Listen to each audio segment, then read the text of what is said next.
ప్రభు అయిన యేసు నామం పేరట మరి యొక్క పర్యాయం ఈ క్రిస్మస్ సమయంలో మీ అందరికీ వందనాలు, స్తుతులు, స్తోత్రం చెల్లిస్తున్నాం.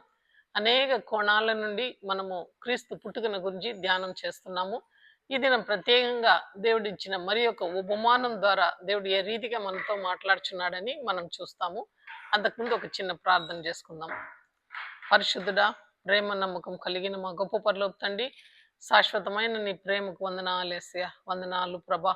ఇదిగో ఈ ఉదయ కాలం ప్రభా, నీ వాక్య ధ్యానం చేయబోతుండగా మీరు మా మధ్యలో ఉండి ఆత్మస్వరూపిగా మీరు మాతో మాట్లాడమని, అయా మేము డిస్కస్ ఈ యొక్క ఉపమానాన్ని మాకు అర్థవంతం చేయమని, నీ పరిశుద్ధాత్మ నడిపింపు మాకు దయచేయమని యేసు పరిశుద్ధమైన నామంలో ప్రార్థిస్తున్నాం తండ్రి, ఆమేన్. కాబట్టి ఈ దినము ఒక ధర్మశాస్త్ర ఉపదేశకుడు వచ్చి దేవుని దగ్గర అడిగే ఆ సన్నివేశాన్ని మనందరికి బాగా తెలుసు. అయ్యా, నిత్య జీవం పొందాలంటే నేనేం చేయాలని ఆయన వచ్చి అడుగుతున్నాడు. నేనేం చేయవాలని ఆయన అడుగుతున్నాడు. ఈ యొక్క ఉపమానం లూకా స్వార్త 10వ అధ్యాయము 25 నుంచి మనం చూడగలుగుతాం.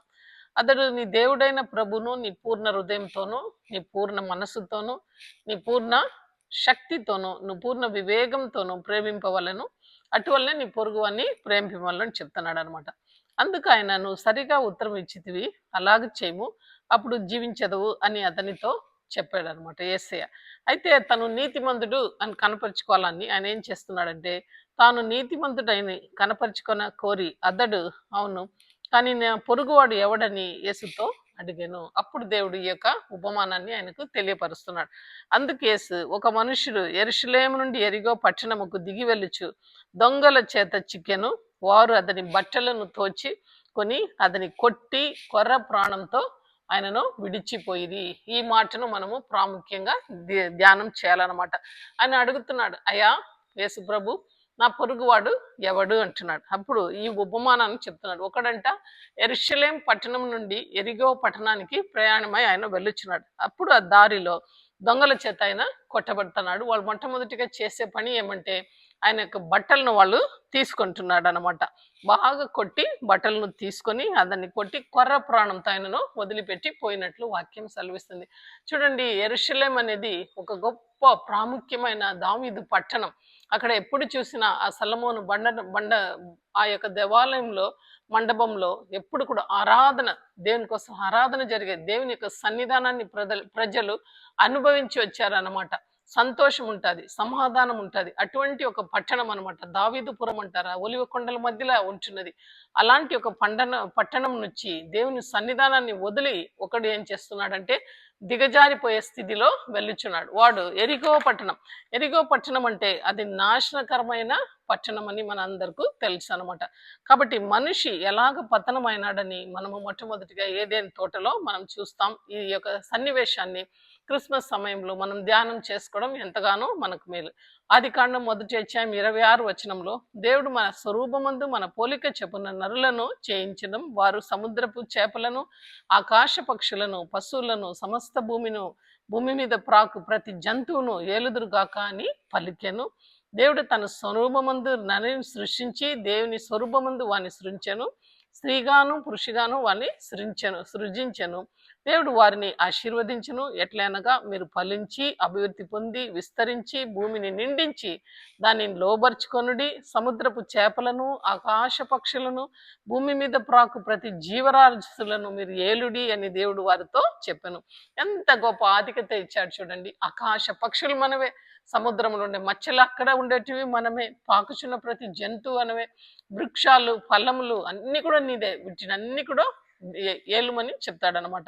అంటే మన అన్నిటిపైన ఆయనకు ఒక డొమినియన్ ఇచ్చాడు. అంతేకాకుండా తన స్వరూపమందు మనుషుని సృష్టిద్దాం రండి అని ఆయన సృష్టించినట్లు దేవుని యొక్క వాక్యం సూటిగా సెలవిస్తుంది. మన స్వరూపమందు మన పోలిక చెప్పున మనలో ఉన్న ఆత్మ దేవుడు పెట్టిన దీపమై ఉంటున్నది అనమాట. కాబట్టి ఇది ఎంతో గొప్ప ఆధిక్యత. మరి ఆదికాండం 2:16 చూస్తే, మరి దేవుడైన యెహోవా ఈ తోటలోనున్న ప్రతి వృక్ష ఫలమును మీరు నిర్భయంగా తినవచ్చును గాని, అయితే మంచి చెడ్డ తెలివి ఇచ్చిన వృక్ష ఫలమును మీరు తినకూడదని ఒక ఆజ్ఞ ఇస్తున్నాడు అనమాట. ఆ ఆజ్ఞ వాళ్ళకు ప్రత్యేకంగా ఆదం అవ్వకు ఇస్తున్నారు. నీవు వాటిని తిను దినమందు నిక్షేమంగా చచ్చెదవని నరునికి ఆజ్ఞాపించెను. చూడండి, నువ్వు తినే దినమందు నిశ్చయంగా చనిపోతావంటారు. చల్లపూటన ఆదామును అతని భార్య అయిన తోటలో సంచరించుండ దేవుడైన యెహోవా స్వరము విని ఆయన ఎదుటకి రాకుండా తోట చెట్ల మధ్యన దాగుకుండెను. అంటే భయపడిపోయినారు. Whenever we commit sin, మనం we don't have the face to face the Lord అనమాట. మన జీవితంలో కూడా పాపం అనేది వచ్చినప్పుడు మన ప్రార్థన జీవితం సరిగా ఉండదు అనమాట. అదే తప్పిపోయే అనుభవం. యెరూషలేము నుండి ఒకడు ఎరిగోకు దిగజారినారంటే ఇదే అనమాట. యెరూషలేములో దేవుని సన్నిధి ఉంటున్నది.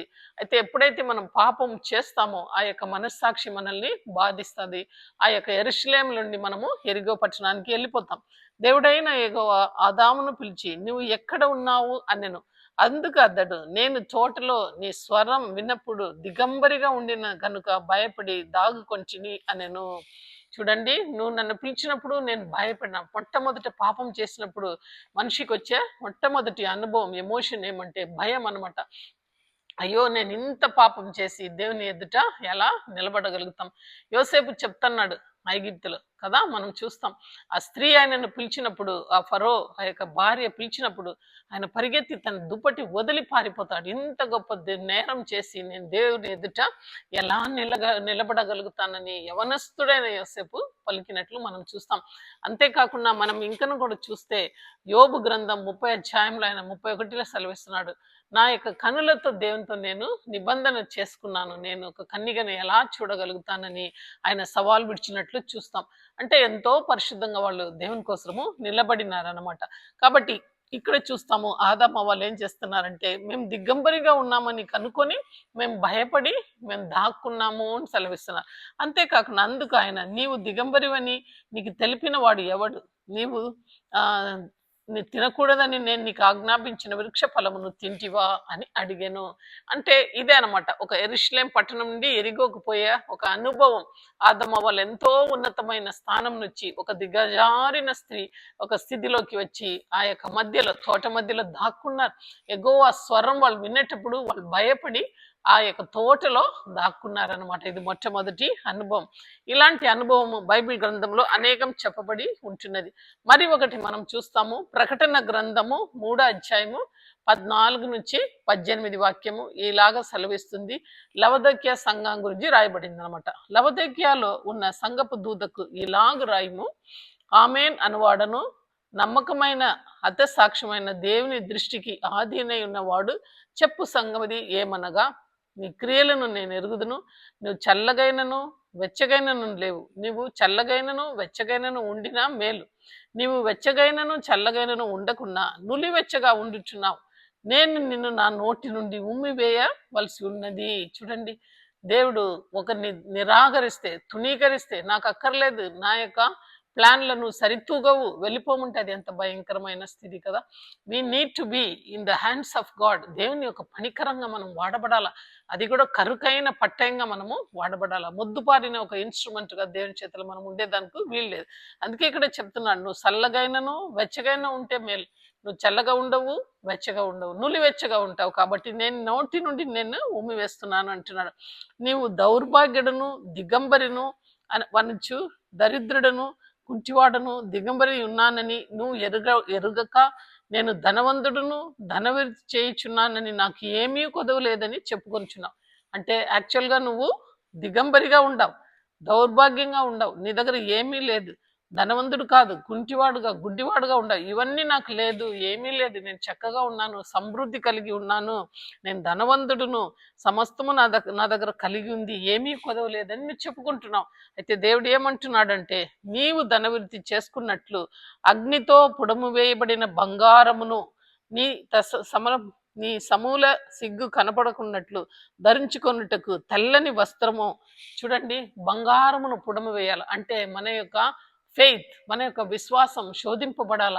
మనం శోధింపబడినప్పుడు దేవుని ఎదుట నిలబడగలుగుతాం అంతే. అందుకే కాబట్టి పొట్టును పారవేసేస్తారు, గింజలను మాత్రం పక్కకు తీసుకుంటారు. అగ్నిలో బంగారు పుడం వేయబడతారు, ఎందుకంటే శోధనలో తట్టుకొని మనం నిలబడే స్థితిలో ఉండాలి. ఇక్కడ లవదోక్య సంఘం చూస్తే చల్లగా లేదు వెచ్చగా లేదు, కాబట్టి నువ్వు పుడము వేయబడవలసింది ఉంటున్నది అంటున్నాడు. ధరించుకొనుటకు నా దగ్గర తెల్లని వస్త్రమును నువ్వు తీసుకోవాలని దేవుడు ఆయనను హెచ్చరిస్తున్నాడు. తెల్లని వస్త్రం మనకేంది? మన యొక్క రక్షణ వస్త్రం అవసరం. ఇక్కడ ఈ యొక్క ఉపమానంలో మనం చూస్తే వాళ్ళు ఏం చేస్తున్నారంటే ఆ యొక్క మనుషుని దొంగల చేత చిక్కెను, వారు అతని బట్టలు తోచుకున్నారు. చూడండి, సాతాను ఒక తీసుకునేటప్పుడు మొట్టమొదట వాని యొక్క బట్టలను తీసేస్తుంది. బట్టలను తీసేస్తానంటే అర్థం ఏమంటే ఆయన యొక్క రక్షణ వస్త్రంను తీసేస్తుంది. అందుకే దావీదు పాపంలో పడిన వెంటనే ఆయన యొక్క రక్షణ వస్త్రమును తీసేసింది. అందుకే 51 దావీదు కీర్తన ఆయన రాస్తున్నాడు, రక్షణ ఆనందం మరలా నాలో పుట్టించు ప్రభా అంటున్నాడు. రక్షణ వస్త్రాన్ని తీసుకుంది. సమ్మతి కల మనస్సును నాకు దయచేయి అయా, మరలా ఆనందాన్ని నాలో పుట్టించు, ఈ సోపుతో నన్ను బాగుగా కడుగు అని ఆయన గొజాడినట్లు మనం చూస్తాం. అయితే ధరించుకున్నటికి నీవు ఆ యొక్క వస్త్రమును నీకు దృష్టికి కలుగునట్లు నీ కనులకు కాటుకను నా యొద్ద నుంచి తీసుకోమని లవదెక్కే సంఘంకు చెప్తాడు. ఆయన కన్ను కనబడకుండా ఈ లోక మాలిని ఆయనకు గుడ్డితనం కలుగ చేసింది కనుక ఆ యొక్క విషయంలో దేవుడు హెచ్చరిస్తున్నాడు అనమాట. ఇంకా మనం చూస్తే మరి ఒక ఉపమానాన్ని కూడా మనం చూస్తాం. మొట్టమొదటిగా ఆది కాండంలో ఆ ఏదైనా తోటంలో వాళ్ళు దిగంబరి అయినారు. నీవు దిగంబరిగా ఉన్నావని నీకు తెలియపరిచిన వాడు ఎవడు అని దేవుడు అడుగుతున్నాడు. సాతానే ఆ పని చేసింది. మరి ఇక్కడ చూస్తే లవదోక్య సంఘంలో కూడా the Satan has done greater things అనమాట. మన జీవితంలో కూడా ముందుకు వెళ్లకుండా మనల్ని వెనకలాగి దిగంబరిత్వం ఏమి లేని దాన్ని ఆత్మీయంగా ఎదగకుండా ముందుకు పోకుండా అది చేస్తుంది అనమాట. క్రిస్మస్ సమయంలో మనం చెక్ చేసుకోవాలా వెదర్ వీ హ్యావ్ ద వస్త్రం, మనకు పై వస్త్రం ఉంటున్నదా.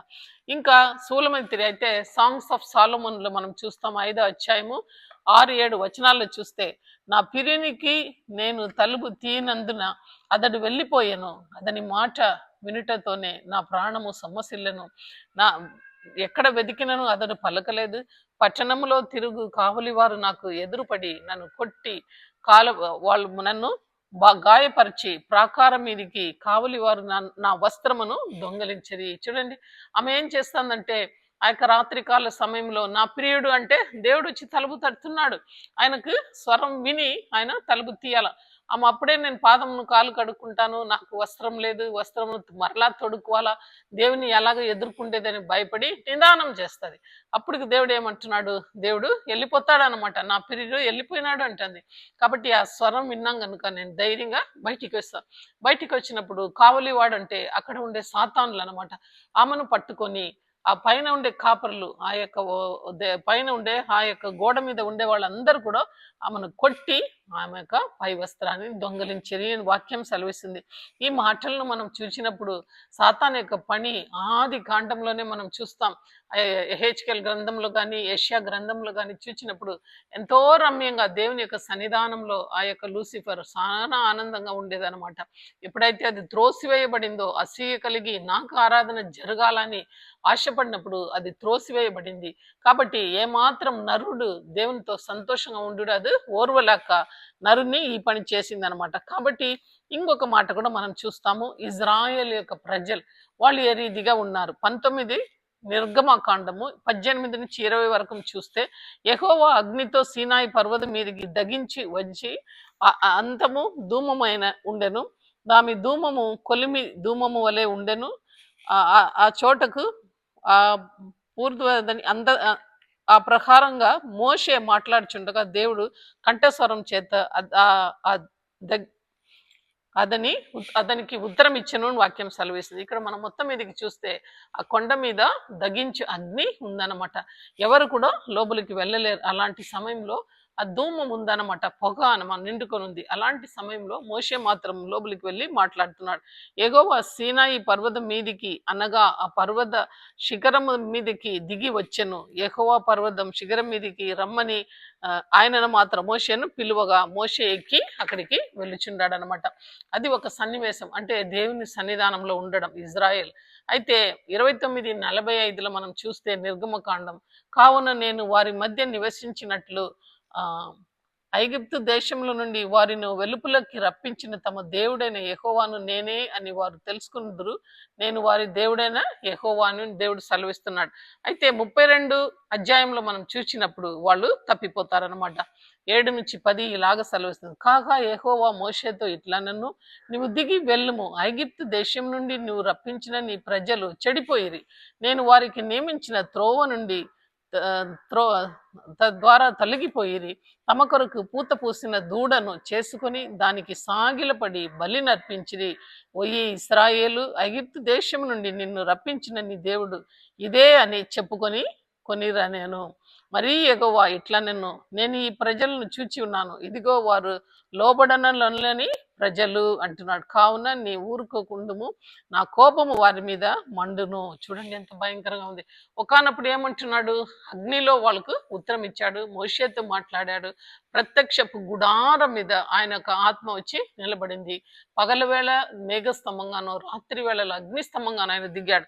ఎప్పుడైతే వీళ్ళు దూడలను చేసుకొని పోయి ఇశ్రాయేలును నువ్వు రప్పించినావని వాళ్ళు బలిపీఠాలు కట్టుకొని ఆడుకుంటా అంటే దేవుని యొక్క కోపం వాళ్ళకు విరుద్ధంగా రగిలిందనమాట. అంటే అది ఒక పతనమైన స్థితి. యెరూషలేము నుండి యెరిగోకు వాళ్ళు వెళ్ళిరనమాట. అలాగనే సొలొమోను కాలంలో కూడా మనం జరుగుతుంది. సొలొమోను చూడండి, నువ్వు మొదటి రాజులు 3వ అధ్యాయము 12-14 నీవు ఇలాగా అడిగినందున నీ మనవి ఆలకించుచున్నాను, బుద్ధి వివేకం కలగు హృదయమును నీకు ఇచ్చుచున్నాను. పూర్వీకులలో నీ వంటి వాడు ఒకడును లేడు, ఇక మీదట నీ వంటి వాడు ఒకడు కూడా ఉండడు అంటున్నాడు. అంటే తన జ్ఞానం అడిగినాడు సొలొమోను, కాబట్టి దేవుడు ఆయనకు జ్ఞానం ఇచ్చాడు. మరియు నీవు ఐశ్వర్యమును ఘనతను ఇమ్మని అడగక పోయినను నేను వాటిని కూడా నీకు ఇచ్చేదను. అందువలన నీ దినములన్నిటిలో రాజులలో నీ వంటి వాడు ఒక్కడను ఉండలేడు అని సెలవిస్తున్నాడు. చూడండి, మరియు నీ తండ్రి అయిన దావీదు నా మార్గంలో నడిచి నా కట్టడలను నేను నియమించిన ధర్మం అంతటిని కైకొన్నట్లు నీవు నడిచి వాటిని కైకొనినే ఎడల నిన్ను దీర్ఘాయుష్మంతునిగా నేను చేసేదను అంటున్నాడు. ఇవన్నీ కూడా ఆయన ఇచ్చే వాగ్దానం. అయితే మనం చూస్తాము, ఎంతో గొప్పగా యాజకత్వం ఆ యొక్క పరిపాలనలో ఆయన బలిపీఠం, ఆ యొక్క సొలొమోను మండపం కట్టి కొన్ని వేల పొట్టేలను ఆయన వధించినట్లు చూస్తాం. అంటే అప్పుడు దేవుని యొక్క షకీనా మహిమ దేవాలయంలో నిండుకునిందనమాట. కాబట్టి ఆ యొక్క స్థితిలో నుండి ఆయన ఏమైనాడంటే పతనమైనాడు. వేరే భార్యలను మాట విని సొలొమోను ఆయన అయినప్పుడు, అంటే ముసలివాడు అయినప్పుడు అతని భార్యలను అతని హృదయమును ఇతర దేవల తట్టు తిరిపిరి. అతనికి తండ్రి అయిన దావీదు హృదయం వలె అతని హృదయం దేవుడైన యెహోవా ఎడల యథార్థముగా ఉండలేకపోయింది. కాబట్టి ఆయన వేరే దేవతలకు బలిపీఠం అన్ని చేసినట్లు వాక్యం సెలవిస్తుంది. యెహోవా దేవుని యందు ఆయన భక్తి పోగొట్టుకున్నాడు అనమాట. కాబట్టి ఇవన్నీ మనం చూసినప్పుడు యెరూషలేము నుండి ఏ రీతిగా దిగజారి ఎరిగోగా వచ్చారనమాట. ఇప్పుడు మనము ఎరిగో పట్టణం గురించి కొన్ని మాటలు చూడాలి. ఎరిగో పట్టణం దేవుడు ఒక లోకానికి పోల్చి ఉన్నాడు. ఈ ఎరిగో పట్టణం ఈ క్రిస్మస్ కాలంలో దేవుడు ఈ ఎరిగో పట్టణాన్ని ఎన్నుకున్నాడు అనమాట. ఎరిగో పట్టణానికి దేవుడు తానే స్వయంగా దిగి వస్తున్నాడు. చూడండి, యెరూషలేము నుండి మనం తప్పిపోయినాం, మనం ఎరిగో పట్టణం ఉంటున్నాం కనుక దేవాది దేవుడు మన కోసం ఈ ఎరిగో పట్టణాన్ని దర్శించాడు. అయితే 6వ అధ్యాయం 26వ వచనము యెహోషువ ఈ రీతిగా సెలవిస్తుంది. ఆ కాలంలో యెహోషువ జనుల చేత శపథం చేయించి వారికి ఇలాగా ఆజ్ఞాపించెను, ఎవడు ఎరిగో పట్టణంను కట్టించి పూనుకునో వాడు యెహోవా దృష్టికి శాపగ్రస్తుడు అగును. వాడు దాని పునాదిని వేయగా వాని జ్యేష్ఠ కుమారుడు చచ్చెను, దాని తలుపులు నిలువనెత్తగా వాని కనిష్ట కుమారుడు సచ్చెను. చూడండి, అది ఒక శాపగ్రస్తమైన పట్టణం అని యెహోషువ పేరు పెట్టేశాడు అనమాట. దాని యొక్క పునాదులను ఎవడైతే లేపగలిగితే తొలి కుమారును పెద్ద కుమారుడు చనిపోతాడు. ఎప్పుడైతే ఆ పట్టణంను ఆ యొక్క స్తంభాలను లేపేటప్పుడు చిన్న కుమారుడు కనిష్ట కుమారుడు చనిపోతాడు. అది శాపగ్రస్తమైన పట్టణం అని ఒక లేబుల్ పెట్టినాడు అనమాట యెహోషువ.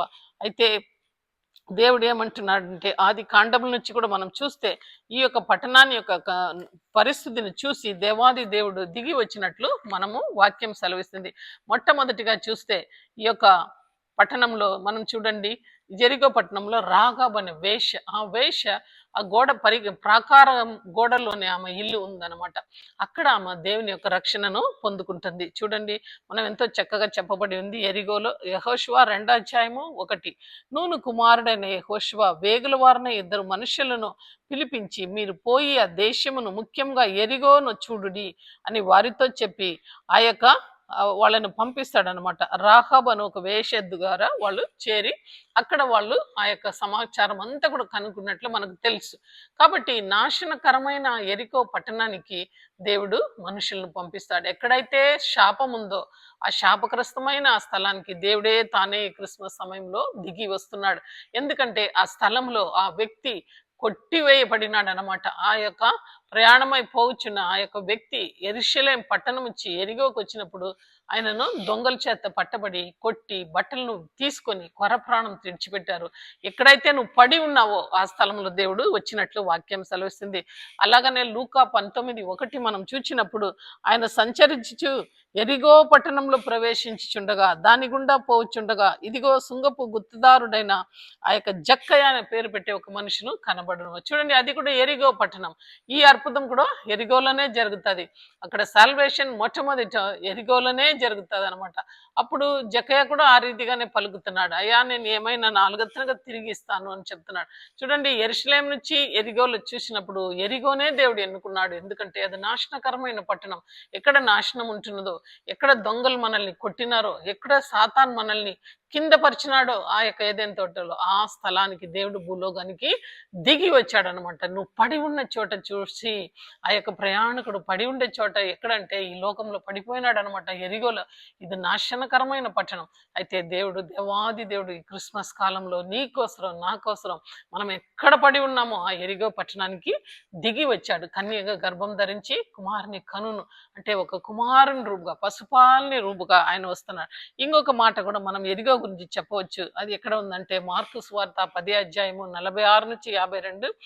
వారు ఎరిగో పట్టణంకు వచ్చిరి. ఆయన తను శిష్యులతో కూడా జన సమూహంతో ఎరిగో నుండి బయలుదేరి వచ్చిచుండగా అక్కడ అంటే ఒక భిక్షగాడు ఉంటున్నాడు. అంటే ఆయన పుట్టుకతోనే ఆయన గుడ్డివాడు అనమాట, భర్తమేయు. అక్కడ కూడా మనం చూస్తాం ఎరిగో పట్టణంలో చూపిస్తున్నాడు దేవుడు. చూడండి, మొట్టమొదట రక్షణ ఇస్తున్నాడు రాగాబు వేశ్యకు, అటు తర్వాత జక్కయ్యకు రక్షణ ఇస్తున్నాడు, అటు తర్వాత చూస్తే భర్తమయ్యన గుడ్డివాడని బాగు చేసినట్లు చూస్తాం. 2వ రాజుల గ్రంథము 2:18-22 వరకు మనం చూస్తే వారు ఎరిగో పట్టణం నందు ఆగిలుండే ఎలీషా యొద్దకు తిరిగి రాగా అతడు వెళ్ళవద్దని వారితో చెప్పగా అతను వారితో అనెను. అంతటా ఆ పట్టణము వారు, ఈ పట్టణంలో ఉన్న చోట రమ్యమైనది మా ఏలినవాడ నీకు కనపరుచున్నది, కానీ నీళ్లు మంచిది కాదు, అందుచేత మీరు విస్తారంగా అది చాలా చేదుగా ఉంది అని సెలవిస్తున్నారు. అంటే ఆయన ఏం చేస్తున్నాడంటే కొత్త పాత్రంలో ఉప్పు వేసి నా యొద్దకు తీసుకొని రమ్మని వారితో చెప్పాను. వారు నీరు తీసుకొని రాగా అతడు ఆ నీటి ఊటకు పోయి అందులో ఉప్పు వేసి యెహోవా సెలవిచ్చినది ఏమనగా ఈ యొక్క నీటిని నేను బాగు చేసి ఉన్నాను గనుక ఇక దీని వలన మరణం కలగపోవదు అని చక్కగా ఆయన వాళ్ళతో చెప్తాడు. చూడండి, ఎరిగో పట్టణంలో మరణం అనేది ఉండదు. ఆ నీళ్లు చేదుగా ఉంది తాగేదానికి సెలవిచ్చినప్పుడు అక్కడ ఆ యొక్క ఎలీషా ప్రవక్త ఉప్పు వేస్తాడు. ఇక మీద మరణం ఉండదని యెహోవా ఆజ్ఞ ఇస్తున్నాడని చాలా చక్కగా చెప్తున్నాడు. ఎందుకు చెప్తున్నానంటే ఎరిగో అనేది శపింపబడిన పట్టణమే. అయితే శపింపబడిన ఆ పట్టణానికి దేవాది దేవుడు వస్తున్నట్లు వాక్యం సెలవిస్తుంది. మనం మొదట ఇద్దరు వాళ్ళు చూస్తున్నాము. వాళ్ళిద్దరూ లేవీలు మరి యాజకులు. వాళ్ళిద్దరూ ఆ పడి ఉన్న చోట వాడిని చూసి పక్కకు తప్పిపోయినారు. యాక్చువల్గా చెప్పాలంటే యాజకుడు లేవీలు వాళ్ళందరూ కూడా ఆచార్య ధర్మం పాటించాలా. వాళ్ళు అహరోను వంశస్థులు. వాళ్ళు ఏం చేయాలంటే ప్రజల యొక్క పాపము, ప్రజల యొక్క కష్టము, వాళ్ళ యొక్క జీవిత విధానము, న్యాయము అన్ని కూడా విచారించాలా. మరి ముఖ్యంగా విధవరాల పట్ల వ్యాజ్యం ఆడాలా. అటువంటి వారు పక్కకు జారుకొని పోయినారు. వాక్యం సెలవిస్తుంది లేవికాండం 16:33-34. మరియు అతడు ఆ పరిశుద్ధ ఉన్నత మందిరమునకు ప్రత్యక్షపు గుడారమునకును బలిపీఠముకును ప్రాయచిత్తము చేయవలను. మరియు అతడు యాజకుల నిమిత్తము సమాజం నిమిత్తము ప్రాయచిత్తం చేయవలను. సమస్త సంవత్సరమునకు ఒక్కసారి ఆయన వారి నిమిత్తము ప్రాయశ్చిత్తం చేసి ఇది మీకు నిత్యమైన కట్టడ యెహోవా మోషేకు ఆజ్ఞాపించినట్లు అతడు చేశాను. అంటే ప్రతి సంవత్సరం కూడా ఆ యొక్క బలులు అర్పించి ఆ రక్తాన్ని తీసుకొని ఆ యొక్క సామానాలంతా కూడా పనికిరాల మీద అంతా కూడా చల్లి తర్వాత మనుషుల మీద చల్లాలా, వాళ్ళని న్యాయం విచారించాలా, లేవీలు కూడా వాళ్ళతో పాటు అసిస్టెంట్ గా సహాయం చేయాల. అటువంటి వారిద్దరు కూడా ఆ కొర్ర ప్రాణంతో ఉండేవాడిని చూచి పక్కకు వెళ్ళిపోయారు. ఈ మాటను మనం చూచినప్పుడు ధర్మశాస్త్రం మనల్ని ఏమాత్రం పరలోక రాజ్యానికి తీసుకొని వెళ్ళపోదు. కాబట్టి ఒక మనిషి బాగుపడాలంటే మరణం అనే శాసనాన్ని రాసిన వాడు మరణించాల. కాబట్టి నీ కోసరం నా కోసరం మరణ శాసనం రాసిన వాడు ఆ యెహోవా దేవుడు. కాబట్టి ఆయనే మరణించాలా కాబట్టి తన ఏకైక కుమార్ని ఈ లోకానికి పంపించి ఆ మరణ శాసనం రాశాడు. ఆయన వచ్చి నువ్వు ఎక్కడ పడి ఉన్నావో ఆ స్థలంలో యేసయ్య వచ్చి నిన్ను ఎదుర్కొంటున్నాడు. అక్కడ చూస్తాం మనం ఆ గుడ్ సమరిటన్ కథలో ఆ యొక్క గాడిద మీద ఆయన వచ్చి ఆ కొర ప్రమాణంతో ఉండేవానికి కట్టి ఆ యొక్క పుండ్లను బాగు చేసి ద్రాక్షారసం నూనెతో ఆయన చేస్తున్నాడు. ఇంకా లాస్ట్ లో మనం చూస్తే 2 దీనారాలు తీసుకొని వెళ్ళి ఆయన పూట కూలివాని దగ్గర ఆయనను పెడుతున్నాడు. ఈ కాలంలో మనం చూస్తాం దేవుడు మనల్ని ఈ క్రిస్మస్ కాలం దర్శించినాడు. తన స్వకీయ రక్తం ఇచ్చి మనల్ని కొన్నాడు. అంతేకాకుండా మనల్ని చర్చిలో పెట్టి ఉన్నాడు, దేవాలయంలో పరిశుద్ధాత్మను వాక్యంను మన మధ్యలో ఇచ్చి ఉన్నాడు. కాబట్టి ఎఫెసీ పత్రిక 5:24లో చక్కగా రాయబడింది. ఆ యొక్క సంఘాన్ని ఉతుకు స్నానంతో ఆయన బాగు చేస్తున్నాడు తన యొక్క వాక్యం ద్వారాను పరిశుద్ధాత్మ ద్వారాను. కాబట్టి నేను తిరిగి వస్తున్నాను, మరి ఎక్కువ అయితే నేను తిరిగి చెల్లిస్తానని ఆ పూటకొలివానితో ఆయన చెప్పి వెళ్ళినట్లు చూస్తాం. ఈ క్రిస్మస్ కాలంలో దేవుడు మనకిచ్చే సందేశం ఏమంటే, అయితే ఎంతమంది అయితే సాతాను దొంగలించుటకానో ఆయన చంపుటకానో ఈ లోకంలో తిరుగుచున్నాడు. కాబట్టి ఎంతమంది అయితే సాతాను చేత సంపబడి కొర ప్రాణంతో త్రోవలో పడి ఉన్నారో అటువంటి వారిని మనం చూచి మనము జాలిపడి కనికరం పడి లేవనెత్తి వాళ్ళని పరామరించాలని దేవుడు ఎదురు చూస్తున్నాడు. అయితే నువ్వు కూడా వెళ్ళి ఇలాగ చెయ్యి అని ఆ యొక్క ఉపదేశకుడు ఆయన దేవుడు మాట్లాడుతున్నాడు. ఎవడైతే వచ్చి నా పొరుగువాడు ఎవడుని అడిగినాడో ఆ ధర్మశాస్త్ర ఉపదేశకుని ఆయనతో దేవుడు ఈ రీతిగా సెలవిస్తున్నాడు, నువ్వును వెళ్ళి ఆ రీతిగా చేయమని. కాబట్టి మనం కూడా ఈ సమయంలో ఎన్నో క్రిస్మస్ సన్నివేశాలను రిసీవ్ చేసుకున్నాం. మన మధ్యలో సాతాన్ చేత ఎంతో మంది ఆల్కహాల్ అడిక్ట్స్ అయి ఉంటున్నారు, సిగరెట్స్ ఇంకా నానా విధమైన పాపములకు అడిక్ట్ అయి ఉంటున్నారు. అటువంటి వాళ్ళని మనము దొంగల చేత పట్టబడి ఉన్నారు. పై వస్త్రాన్ని వాడు పీక్కున్నాడు అనమాట. అయితే వాళ్ళ యొక్క రక్షణ వస్త్రాన్ని పోగొట్టుకొని కన్నీళ్ళు మున్నీళ్ళుగా వాళ్ళు కూర్చొని ఉన్నారు. అటువంటి వారిని విడిపించుటకు, అటువంటి వారిని వాళ్ళ చేతుల నుంచి రక్షించుటకు మంచి సమరయుడుగా క్రిస్మస్ కాలంలో యేసయ్య వచ్చినట్లు మనం కూడా మన కడపటి ఊపిరి ఉన్నంత వరకు మన బిడ్డల కోసం, మన బిడ్డల కోసం మనం పోరాడాలా. వాళ్ళు నరక పాత్రలు కాకుండా దొంగల చేత కొట్టబడినారు గనుక ఆ వస్త్రాన్ని మరలా వాళ్ళకు తొడిగించి నిత్య ఆనందం, రక్షణ ఆనందమును మనము వాళ్ళకు దయచేయాల. అందుకే 99 నీతిమంతుల కంటేనో మారు మనసు పొందిన ఒక్క పాపి నిమిత్తం పరలోక రాజ్యంలో సంతోషం కలుగుతుందని వాక్యం సెలవిస్తుంది. కాబట్టి అట్టి పనులలో దేవునితో పాటు జతపని వారుగా మనం కూడా మంచి సమరేడుగా మారాలని దేవుడు ఇష్టపడుతున్నాడు. ఈ కొద్ది మాటలను మన వినికిడులు దేవుడు ఆశీర్వదించును గాక. ఆమేన్. ప్రార్థన చేస్తాం. పరిశుద్ధుడ, ప్రేమ నమ్మకం కలిగిన మా గొప్ప పరలోక తండ్రి, యేసయ్య ఘనమైన నామం ప్రభా, ఈ మధ్యాహ్న సమయంలో వందనాలు, స్తుతులు, స్తోత్రం స్తోత్రం స్తోత్రం. యెరూషలేం పట్టణాన్ని మేము వదిలి వేసేసినాం ప్రభా, నీ సన్నిధిని కోల్పోయాం ప్రభా, ఆనందాన్ని నిత్య జీవాన్ని కోల్పోయి ఎరిగో పట్టణాన్ని మేము చేరుకున్నాం ప్రభా, నాశనపురం ప్రభా. అయితే మేము ఎక్కడ నాశనపురంలో ఉంటున్నామో ఆ నాశనపురానికి మీరు వచ్చారు, పసుపాలుడుగా ఈ క్రిస్మస్ కాలంలో వచ్చారు. అయా మమ్మల్ని చూచి, జకయాన్ని చూచి రక్షణ ఇచ్చినట్లు మాకు రక్షణ ఇచ్చావు. నాకు మా కనులో కలిగిన గుడ్డితనాన్ని ప్రభా మీరు తీసివేసి మా కన్నులను తెరిచారు ప్రభా.